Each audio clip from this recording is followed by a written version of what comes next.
everyone, my name is Laura Landers.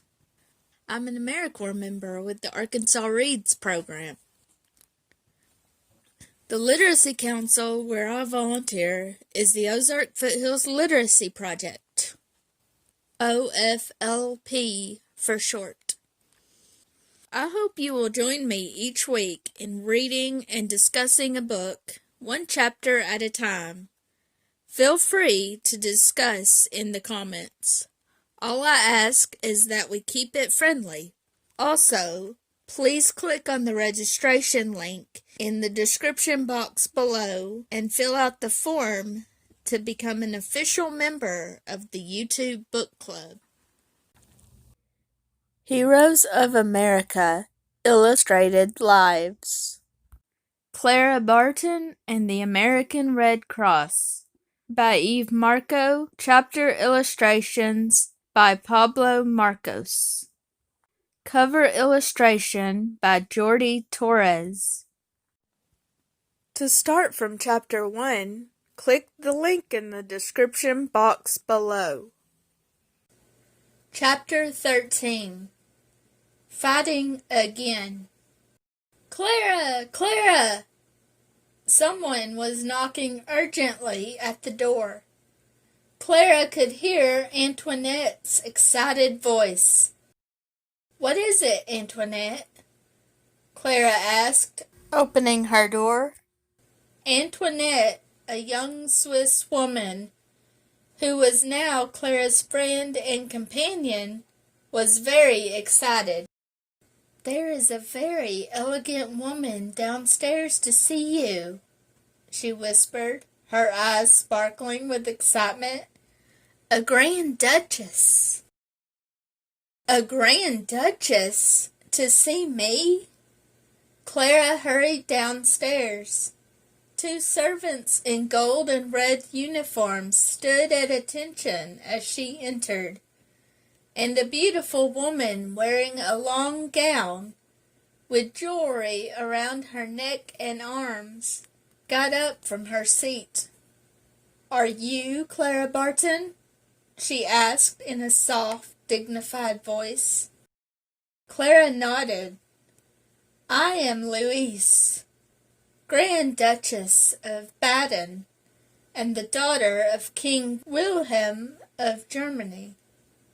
Clara stretched out her hand, and the Grand Duchess shook it warmly.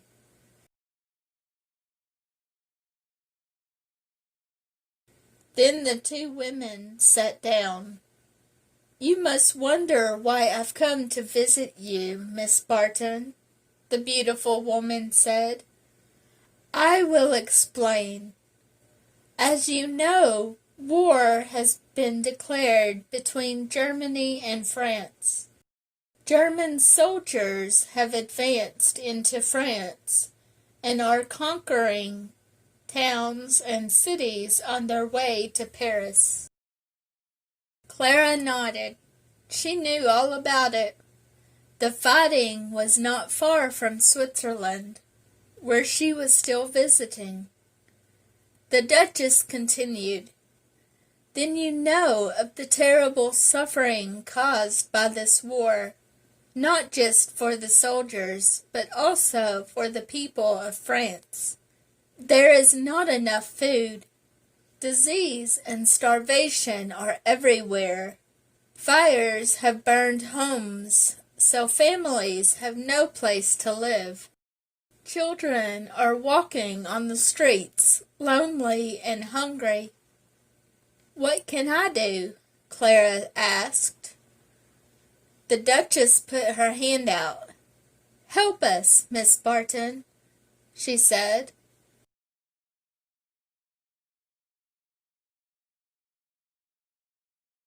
"We are working with the Red Cross to bring supplies, medical help, and food. Come with us. You are very famous for the work you did in the American Civil War. Right now we need you here in Europe." Clara thought hard. Her doctor had told her to stop working for 3 years. And though she had had a good rest for almost a year, she knew she wasn't completely well. But people were sick and dying once again. She made up her mind fast. "I'll help," she told the Grand Duchess. "Where should we go?" "To Strasbourg," the Grand Duchess said. "It is a French city which the German soldiers have surrounded. The population has no food or water. The city will fall soon, and the people will need help. Then we must bring medical supplies and food and water and—" The Grand Duchess smiled. "You don't have to bring anything, Clara. The Red Cross has taken care of everything. You'll see." The next day the two women were on their way. As they left Switzerland, the roads filled with refugees, families on foot, all their belongings packed tightly on carts, walking alongside their sheep and cows, all fleeing the city of Strasbourg. As Clara and the Grand Duchess got closer, they could see the German soldiers who had surrounded the city. What would they do if the soldiers didn't let them through? Clara had an idea. She removed the red ribbon she wore around her neck, quickly made it into a cross, and sewed it onto her sleeve. Just as she finished doing that, a German sentry halted their carriage. "Halt! You cannot proceed any further." "But we are nurses," Antoinette said.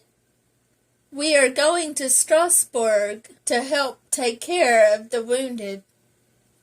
"No one crosses this line," the German soldier said, holding up his bayonet, the sharp pointed spear attached to his rifle. "You must turn around." "We are Red Cross nurses," Clara Barton said. "Do you see this?" She pointed to the red cross on her sleeve, the one she had just sewn. "Your country signed a treaty that gives safe passage to Red Cross nurses. You must let us through."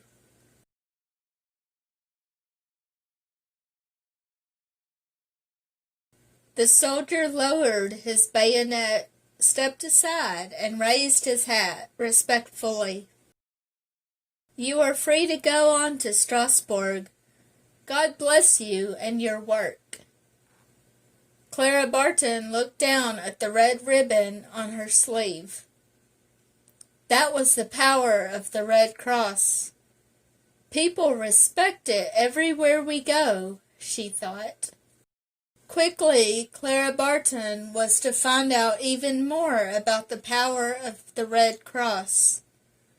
Like all the other big European cities, Strasbourg had a local Red Cross chapter that had stored up medical supplies, linens, and food. When the city fell to the German soldiers, the Red Cross sprang into action and distributed its supplies to the population.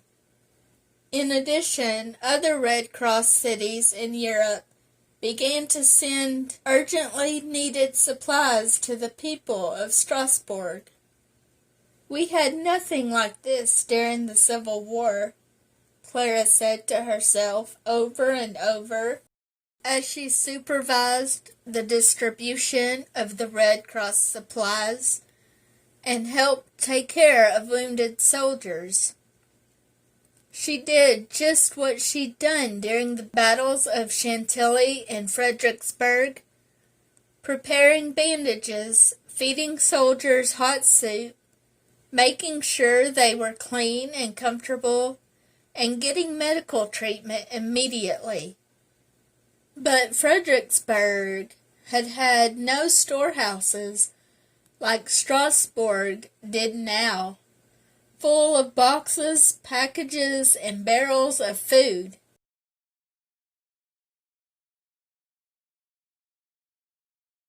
And there had been no trains in Chantilly to bring emergency supplies from all over Europe, with trained nurses waiting for the food at the stations.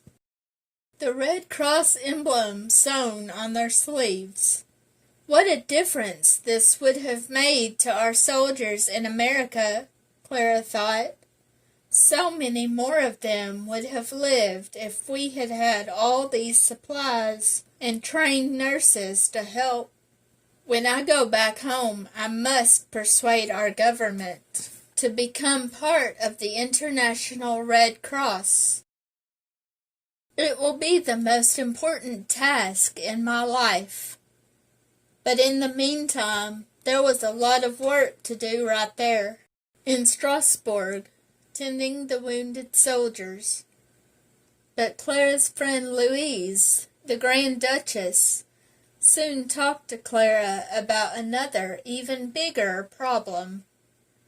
The people in Strasbourg are suffering very badly, Clara.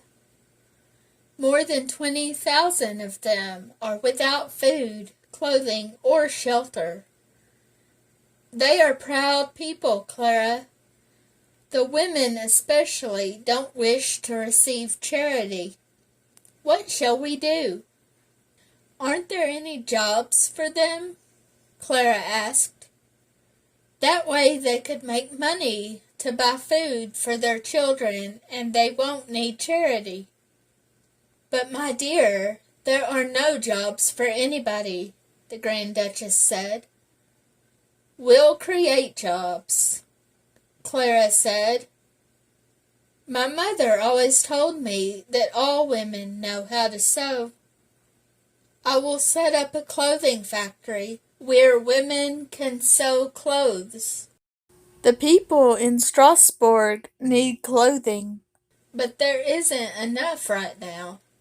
If these women sew the clothing, they can sell it for money. With the money they make, they will be able to buy the things they need for their families. So Clara set up a workroom in Strasbourg. The first one was in the yard of a ruined house, but soon it was so successful, Clara opened many such workrooms throughout the city. She bought the materials. The women, working with needles, thread, and scissors, turned out dresses, skirts, and pants, all of which were sold to the people of Strasbourg. 300 women toiled in the workrooms. With the money they received for the clothes, the women bought food for their families. They didn't need to look for charity because they had jobs, thanks to Clara. You are a genius, the Grand Duchess told Clara Barton. By then, they had worked together with the Red Cross for months and become good friends. You have given the women of Strasbourg not just clothes and food, but something much more important. Their self-respect, the Grand Duchess said. They earned it, Clara told her. They work hard. But you worked even harder. It wasn't just me, Clara said. It was the Red Cross. It's the most wonderful organization in the entire world. It must come to America too. For that reason, I must return home. I promised Dr. Appia that I will convince our government to sign the treaty and become part of the Red Cross. I won't live in peace until I have succeeded. So on Christmas Eve, Clara finally packed her bags to go back home.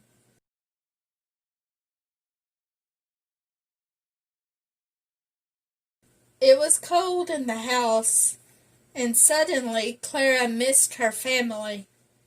Tomorrow, Christmas Day, was her birthday.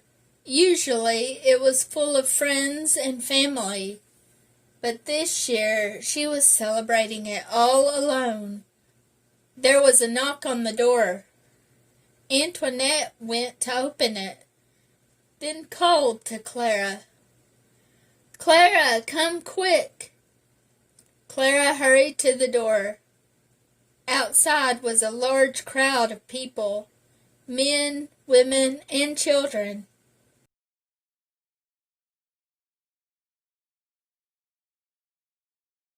They had come to wish her a Merry Christmas and to say goodbye. In front of them was a big Christmas tree, the biggest she'd ever seen, full of lights like stars and surrounded by flowers and gifts. When the people saw Clara at the door, they applauded with shouts of, "God bless you, Miss Barton," and "We love you, Miss Barton." Clara was so overwhelmed she sat down on the house steps. There was snow on the ground and on the surrounding trees, but she didn't care. Tears came to her eyes even as she smiled. One little girl, wearing a beautiful dress that had been made by one of the women who sewed in Clara's workrooms, stepped forward and said, "This Christmas tree is a gift from the people of Strasbourg to Clara Barton. We thank you and love you for all that you have done for us." Clara held out her hands and kissed the little girl. "This is the most beautiful Christmas I've ever had," she told them all. "I will never forget you." Clara Barton, Chapter 13, Discussion Questions. Number 1. What was the name of the Grand Duchess who visited Clara Barton in this chapter? What did she want? How would you feel if royalty visited you? How would you feel if they asked you for help? Number 2. How did Clara and the Grand Duchess get past the German soldier? What do you think of the soldier's sudden change in attitude toward the women? Please post your discussion in the comments below. Also, remember to click on the link in the description box below to fill out the registration form and become an official member of the OFLP YouTube Book Club. Next week, I will post the next chapter and discussion questions, so be on the lookout for that. Thank you so much for listening and participating. Have a great week.